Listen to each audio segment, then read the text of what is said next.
দুই হাত দুদিকে প্রসারিত, বুক টান করে একা দাঁড়িয়ে থাকা এক তরুণ। ঠিক সামনেই পুলিশের উদ্যত শটগান। কয়েক সেকেন্ডের মধ্যেই ছুটে এলো বুলেট। লুটিয়ে পড়লেন ওই তরুণ। ২০২৪ সালের ১৬ জুলাই রংপুরের বেগম রোকেয়া বিশ্ববিদ্যালয়ের সামনে ঘটেছিল এই ঘটনা। বেসরকারি টেলিভিশন চ্যানেল এনটিভির ক্যামেরায় সরাসরি সম্প্রচারিত এই দৃশ্য মুহূর্তেই কাঁপিয়ে দিয়েছিল পুরো দেশকে। আবু সাইদের সেই বুক পেতে দেওয়ার ভিডিও ক্লিপটি মূলত ঘুমন্ত জাতিকে জাগিয়ে তোলে, যা পরবর্তীতে রূপ নেয় ছাত্র জনতার অপ্রতিরোধ্য ঐতিহাসিক গণঅভ্যুত্থানে। ১৫ বছরের স্বৈরাচারী শাসনের পতন ঘটিয়ে বদলে দেয় বাংলাদেশের ইতিহাস। আজ ইতিহাসের সেই বাঁক বদলানো রক্তাক্ত ১৬ই জুলাইয়ের দ্বিতীয় বার্ষিকী।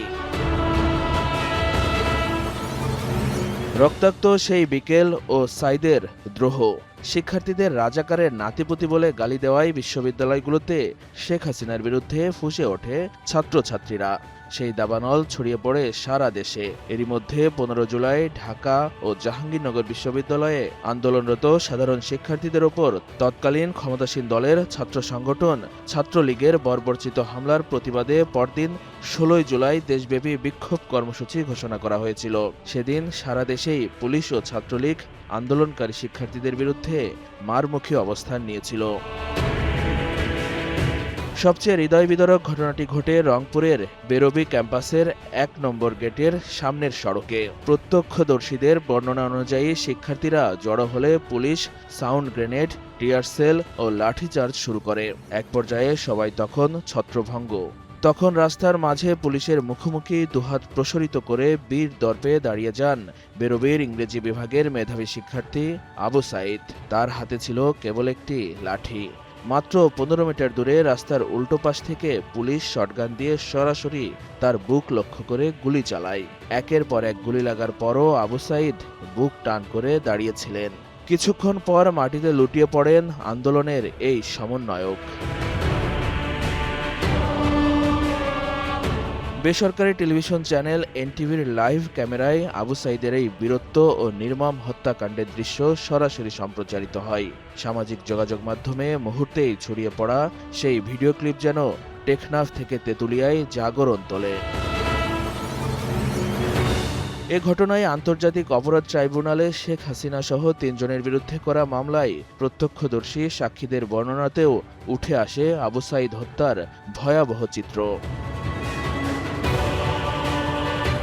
২০২৫ সালের ৬ আগস্ট এনটিভির senior correspondent A K M. Moinul Haque ট্রাইব্যুনালে তার জবানবন্দিতে বলেন, ২০২৪ সালের ১৬ জুলাই দুপুর ২টার আগে থেকে আমিও আমার সহকর্মী ভিডিও জার্নালিস্ট আসাদুজ্জামান আরমান রংপুর বেগম রোকেয়া বিশ্ববিদ্যালয়ের ১ নং গেটের সামনে পার্কের মোড় এলাকায় পেশাগত দায়িত্ব পালন করছিলাম। বৈষম্য বিরোধী ছাত্র আন্দোলন রংপুর প্রেস ক্লাব এলাকা থেকে একটি মিছিল নিয়ে আসে।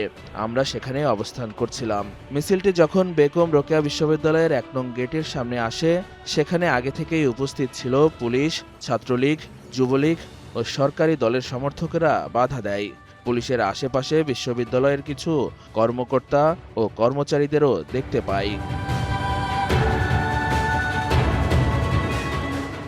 সাক্ষী তার জবানবন্দিতে ঘটনার বিবরণ তুলে ধরে বলেন, আন্দোলনকারীরা বিশ্ববিদ্যালয়ের ১ নং গেটের সামনে একটি সমাবেশ করার চেষ্টা করে। ২-১ জন কথা বলার চেষ্টা করে। তারা বিশ্ববিদ্যালয়ের ভেতরে যেতে চায়। এ সময় পুলিশ এবং তাদের সাথে যারা ছিল তারা বাধা দেয়। এক পর্যায়ে আন্দোলনকারীদের উপর পুলিশ লাঠিচার্জ শুরু করে। আন্দোলনকারীরা লাঠিচার্জ থেকে নিজেদের বাঁচাতে আত্মরক্ষার্থে স্লোগান দিয়ে জমায়েত ধরে রাখার চেষ্টা করে। এ সময় পুলিশ টিয়ার শেল নিক্ষেপ, রাবার বুলেট ও শটগানের গুলিবর্ষণ শুরু করে। তখন দুপুর ২টা পার হয়ে গেছে। এনটিভির দুপুর ২টার খবরও শুরু হয়ে গেছে। আমরা টিয়ার শেল, গুলিবর্ষণ সহ সেখানকার ভীতিকর অবস্থার ভিডিও ফুটেজ সরাসরি এনটিভিতে প্রেরণ শুরু করি। সেই ভিডিও ফুটেজ দেখে এনটিভি কর্তৃপক্ষ আমাকে লাইভ সম্পৃক্ত হওয়ার নির্দেশ দেন। দুপুর আনুমানিক ২টা ১৩ মিনিটের দিকে আমার সহকর্মী ভিডিও জার্নালিস্ট আসাদুজ্জামান আরমান সহ আমি লাইভে যুক্ত হই। সেখানকার সামগ্রিক পরিস্থিতি এনটিভির মাধ্যমে সারা দেশবাসীর সামনে তুলে ধরি। দুপুর আনুমানিক 2:17 দিকে 1 নং গেটের সামনে রোড ডিভাইডারের একটি ছোট কাটা অংশ দিয়ে এগিয়ে আসে একজন যুবক, কালো টি শার্ট ও কালো প্যান্ট পরা। রাস্তার ডিভাইডারের পাশে এসে দাঁড়িয়ে পড়ে। এ সময় আবু সাঈদ দুদিকে দুহাত প্রসারিত করে দাঁড়িয়ে পড়েন। সেখান থেকে মাত্র কয়েক গজ দূরত্বে 1 নং গেটের সামনে অবস্থানরত পুলিশ, যারা আগে থেকে গুলি করছিলেন, তারা এই দুদিকে দুহাত প্রসারিত করা যুবককে উদ্দেশ্য করে গুলি করে। এই দৃশ্য তখন এনটিভিতে লাইভ সম্প্রচার চলছিল। পুলিশের গুলি এই যুবকের সামনের দিকে অর্থাৎ বুক ও পেটে বিদ্ধ হয়। গুলিবিদ্ধ হওয়ার পর ওই যুবক কয়েক পা পিছিয়ে যান এবং বসে পড়েন। বসে পড়ার সাথে সাথে তিনি আবার দাঁড়ানোর চেষ্টা করেন। খুব অল্প সময়ের মধ্যে তিনি তার দেহের ভারসাম্য রাখতে না পেরে রাস্তার উপর লুটিয়ে পড়েন। এ সময় তার অন্য সহযোগী কয়েকজন যুবক তাকে তুলে নিয়ে পার্কের মোড়ের দিকে নিয়ে যান। এনটিভির লাইভে তাকে নিয়ে যাওয়ার দৃশ্য যতক্ষণ পর্যন্ত ক্যামেরায় আসছিল ততক্ষণ পর্যন্ত সম্প্রচার করা হয়। একই সাথে যখন ওই যুবককে গুলি করা হয়, ঠিক সেই সময় ক্যামেরা ঘুরিয়ে 1 নং গেটের সামনে থেকে যে পুলিশরা গুলি করছিল তাদেরকেও এনটিভি লাইভে দেখানো হয়। আর ওই মুহূর্তের ঘটনাটি একমাত্র এনটিভি লাইভ সম্প্রচার করে। এরপর আমরা আমাদের অন্য সহকর্মীদের মাধ্যমে রংপুর মেডিকেল কলেজ হাসপাতালে গুলিবিদ্ধ ওই যুবককে নিয়ে যাওয়া হয়েছে বলে জানতে পারি এবং বিশ্ববিদ্যালয়ের বিভিন্ন সূত্র থেকে জানতে পারি গুলিবিদ্ধ ওই যুবক রংপুর বেগম রোকেয়া বিশ্ববিদ্যালয়ের ইংরেজি বিভাগের 12তম ব্যাচের শিক্ষার্থী। তার নাম আবু সাঈদ।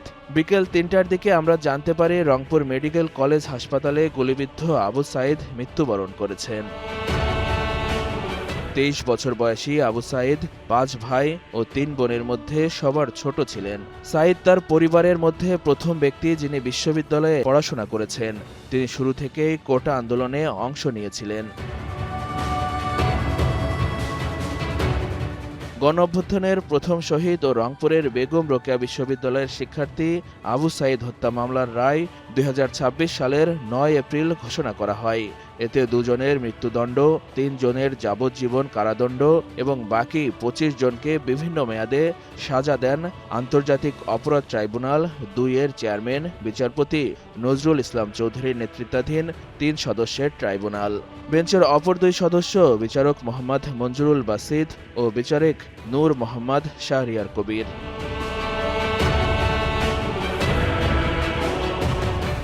মৃত্যুদণ্ডপ্রাপ্ত 2 আসামি হলেন পুলিশের সাবেক সহকারী উপপরিদর্শক আমির হোসেন ও সাবেক কনস্টেবল সুজন চন্দ্র রায়।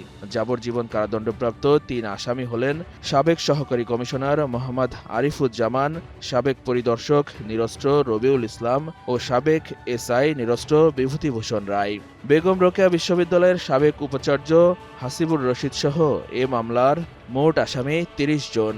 এর মধ্যে হাসিবুর রশিদ সহ 24 আসামি পলাতক রয়েছেন। আবু সাঈদ হত্যা মামলার 30 আসামির মধ্যে 6 জন গ্রেপ্তার আছেন। তারা হলেন বেগম রোকেয়া বিশ্ববিদ্যালয়ের সাবেক প্রক্টর শরীফুল ইসলাম, সাবেক সহকারী রেজিস্ট্রার রাফিউল হাসান রাসেল, রেজিস্ট্রার কার্যালয়ের সাবেক চুক্তিভিত্তিক কর্মচারী আনোয়ার পারভেজ, পুলিশের সাবেক সহকারী উপপরিদর্শক আমির হোসেন, সাবেক কনস্টেবল সুজন চন্দ্র রায় ও নিষিদ্ধ সংগঠন ছাত্রলীগের নেতা ইমরান চৌধুরী ওরফে আকাশ। পলাতক আসামির মধ্যে বেগম রোকেয়া বিশ্ববিদ্যালয়ের গণিত বিভাগের সাবেক সহযোগী অধ্যাপক মশিউর রহমান, লোক প্রশাসন বিভাগের সাবেক সহযোগী অধ্যাপক আসাদুজ্জামান মণ্ডল, সাবেক সহকারী রেজিস্ট্রার হাফিজুর রহমান, সাবেক সেকশন অফিসার মনিরুজ্জামান পলাশ, বিশ্ববিদ্যালয়টির সাবেক MLSS নুরুন নবী মণ্ডল রয়েছেন। নতুন বাংলাদেশের সূর্যোদয়। বুলেট দিয়ে সাঈদের শরীর ঝাঁঝরা করা গেলেও তার ভেতরের দ্রোহের আগুনকে নেভানো যায়নি। 16 জুলাইয়ের সেই রক্তপাতই পরবর্তীতে এক দফা আন্দোলনের রূপ নেয়। দমন পীড়ন, কারফিউ আর ইন্টারনেট ব্ল্যাকআউট করেও জাগ্রত ছাত্র জনতাকে থামানো যায়নি। ফলশ্রুতিতে 5 আগস্ট শেখ হাসিনা দেশ ছেড়ে পালাতে বাধ্য হন। আজ ২ বছর পর মুক্ত স্বাধীন বাংলাদেশে দাঁড়িয়ে ১৬ জুলাই কেবল একটি ক্যালেন্ডারের তারিখ নয়, এটি ফ্যাসিবাদের বিরুদ্ধে সাহসের প্রতীক, নতুন বাংলাদেশের ভিত্তিপ্রস্তর ও এক ঐতিহাসিক বাক পরিবর্তনের দিন।